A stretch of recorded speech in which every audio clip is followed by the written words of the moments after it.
TJ here once again with the Imaginary Gallery. Welcome once again. Tonight's discussion is about the gut feeling. We as human beings are automatically programmed with this thing we call a gut feeling. And depending on how your life went, for example, if you lived in a healthy household as a child with encouragement to express your ideas, you probably used your gut feeling here and there and learned to trust it. But if you were in an abusive type childhood or neglectful or any other type of problem childhood, then you may have shut off your ability to even have a gut feeling. Or if later in life, or throughout your life, you realize that your gut feeling isn't always right. Like if you see a teacher for the first time and you feel really spooked by her just looking at her and she's done nothing logically to hurt you, but you just get some kind of feeling like the hair jumps up on your neck, that's your body responding. Something's up there. But if you meet that teacher, she teaches you just fine, and she's very nice, you're going to tell yourself, oh, my gut feeling wasn't right that time, so I can't always trust it. Now, of course, she could be a fully fledged psychopath in disguise and has been hiding it from you and didn't want to see you as a target, so you never got to see her evil side. But the point was your body is made to detect evil. It knows when there's a threat. So many times, though, because of experiences like this one, we grow up learning that our gut feeling ain't always right. So we know that if we, for example, go on a first date with somebody who looks really nice, but something feels wrong, we might be tempted to think, you know what, I'm just confused. This must be when my gut feeling's wrong because I want to be with this person. They're the most beautiful thing ever and the nicest. But you don't know because so many times your gut feeling was right, other times it wasn't. Well, it's there for a reason.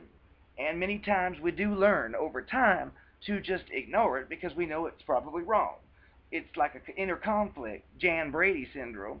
But you're trying to you meet this nice person who's taken you out to a nice dinner and told you how pretty you are, and you think, well, I want this to be real. And so you might even make excuses for yourself, even if you keep getting that feeling on many occasions, because you don't want this dream to end.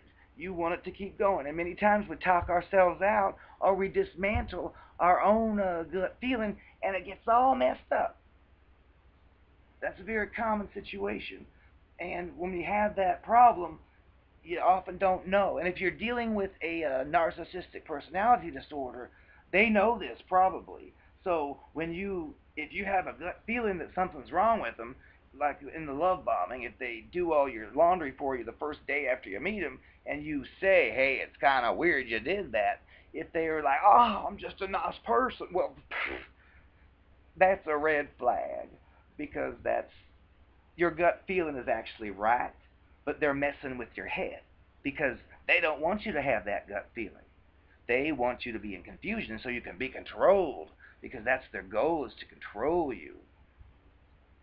So keep that in mind that you should trust your gut feeling. It's there for a reason, and you can't always just say, oh, I feel really strange around you. You must be an alien evil.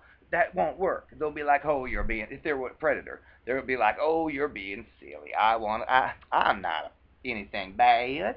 And again, you can't put it in words. There are no words for it because it's a feeling. It's indescribable. Almost like someone, I believe in a different video, had said something like, it's like if you're trying to tell someone what an orange tastes like.